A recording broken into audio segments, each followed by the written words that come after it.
Assalamualaikum warahmatullahi wabarakatuh.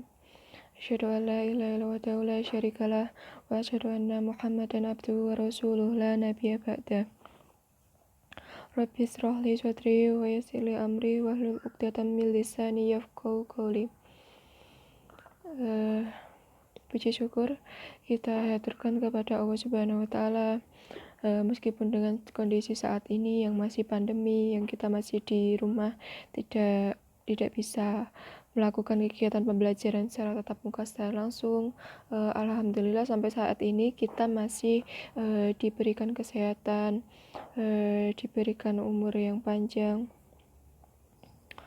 oleh Allah Subhanahu wa taala. Salawat serta salam kita haturkan kepada junjungan kita Nabi Muhammad SAW. Semoga kita semuanya diakui sebagai umatnya dan mendapatkan syafaatnya besok di yaumil kiamah nanti. Teman-teman semua, malam ini kita akan membahas bab tentang sabar,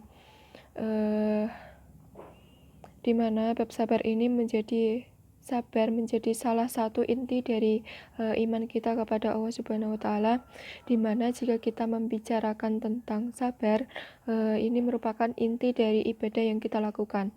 Contohnya ibadah tentang amal soleh, tentang puasa, tentang bahkan dalam kehidupan sehari-hari lah, pokoknya dalam aktivitas yang kita lakukan dalam menjalankan kehidupan sehari-hari, intinya itu kita harus sabar.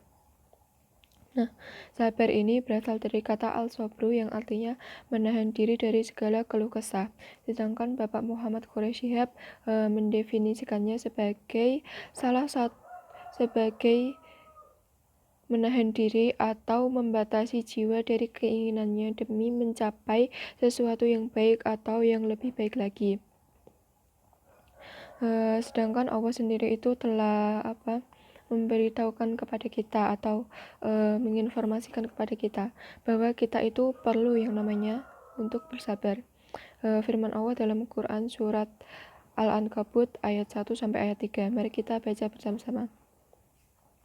Bismillahirrahmanirrahim. Alif Lam Mim.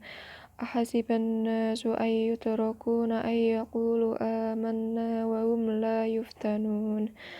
Artinya, apakah manusia itu mengira bahwa mereka dibiarkan saja mengatakan kami telah beriman, sedang mereka tidak diuji lagi?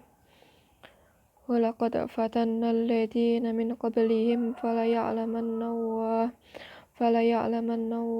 alladziina shadaqu wa laya'lamanna al-kadhibin.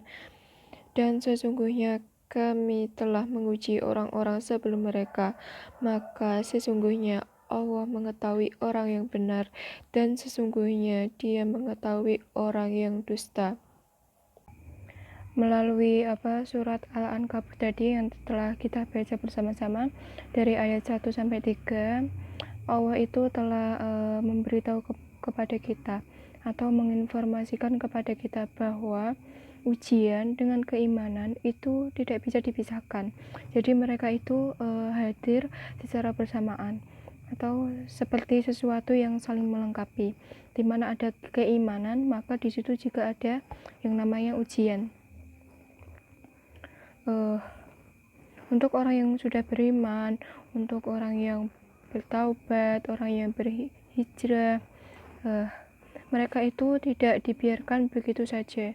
Mereka tidak dibiarkan mengatakan mereka telah beriman, tetapi kemudian mereka akan diuji dengan baik dengan sesuatu yang mungkin dia sukai, ataupun dengan kesengsaraan, dengan harta, dengan fisik, dengan perasaan, dan dengan ujian-ujian lainnya.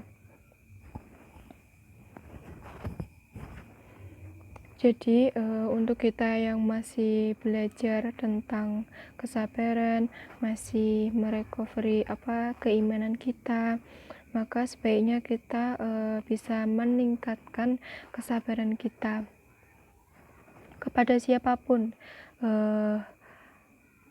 Kita harus bersikap sabar, karena tingkat keimanan seseorang itu diukur dari seberapa besar dia bersabar,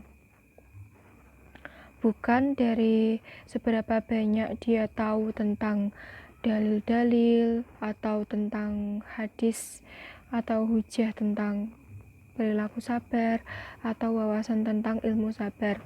Nah, jika keimanan itu diukur dari tingkat kewawasan atau ilmu yang dia ketahui, yang dia kuasai, bukankah iblis itu termasuk makhluk yang lebih luas wawasannya dibandingkan dengan manusia? Iblis itu kan dia itu wawasannya lebih luas, dia tahu tentang ilmu langit, dia tahu tentang surga dan neraka, pokoknya wawasannya itu lebih luas daripada wawasan manusia. Nah, yang membuat iblis itu berpaling atau kemudian dia dusta itu karena dia diuji dengan kesabaran, diuji dengan perasaan, dimana saat itu iblis itu kan dia sudah beribu-ribu tahun disuruh sujud sama Allah, dia ikut, dia melakukan, dia melaksanakan, dia tidak pernah membantah. Dia diminta hartanya, dia juga dikasihkan. Nah, yang membuat iblis itu berpaling itu ketika muncul Nabi Adam yang diutus Allah Subhanahu wa taala untuk memimpin muka bumi, untuk memimpin bumi ini. Nah, karena merasa tidak terima, karena iblis merasa dirinya yang paling senior, dirinya yang paling lebih luas pengetahuannya, dia yang paling, pokoknya yang paling segalanya lah, dia yang lebih lah. Nah, itu membuat iblis itu berpaling dari Allah. Dari cerita ini kita bisa ambil sebuah pelajaran bahwa kita itu harus bisa memperbesar kaca untuk diri kita sendiri, untuk kita mengaca apakah kita itu termasuk orang yang beriman atau justru malah sebaliknya. Karena meskipun kita telah berhijrah, telah bertaubat, telah menyatakan beriman, tetapi kalau tidak sabar dalam menghadapi ujian, tidak bisa melewati ujian dengan baik, dengan penuh kesabaran, maka kita perlu meningkatkan kesabaran kita. Baik, demikian yang bisa saya sampaikan. Kurang lebihnya saya mohon maaf. Terima kasih telah menyaksikan video ini dan menyimak video ini.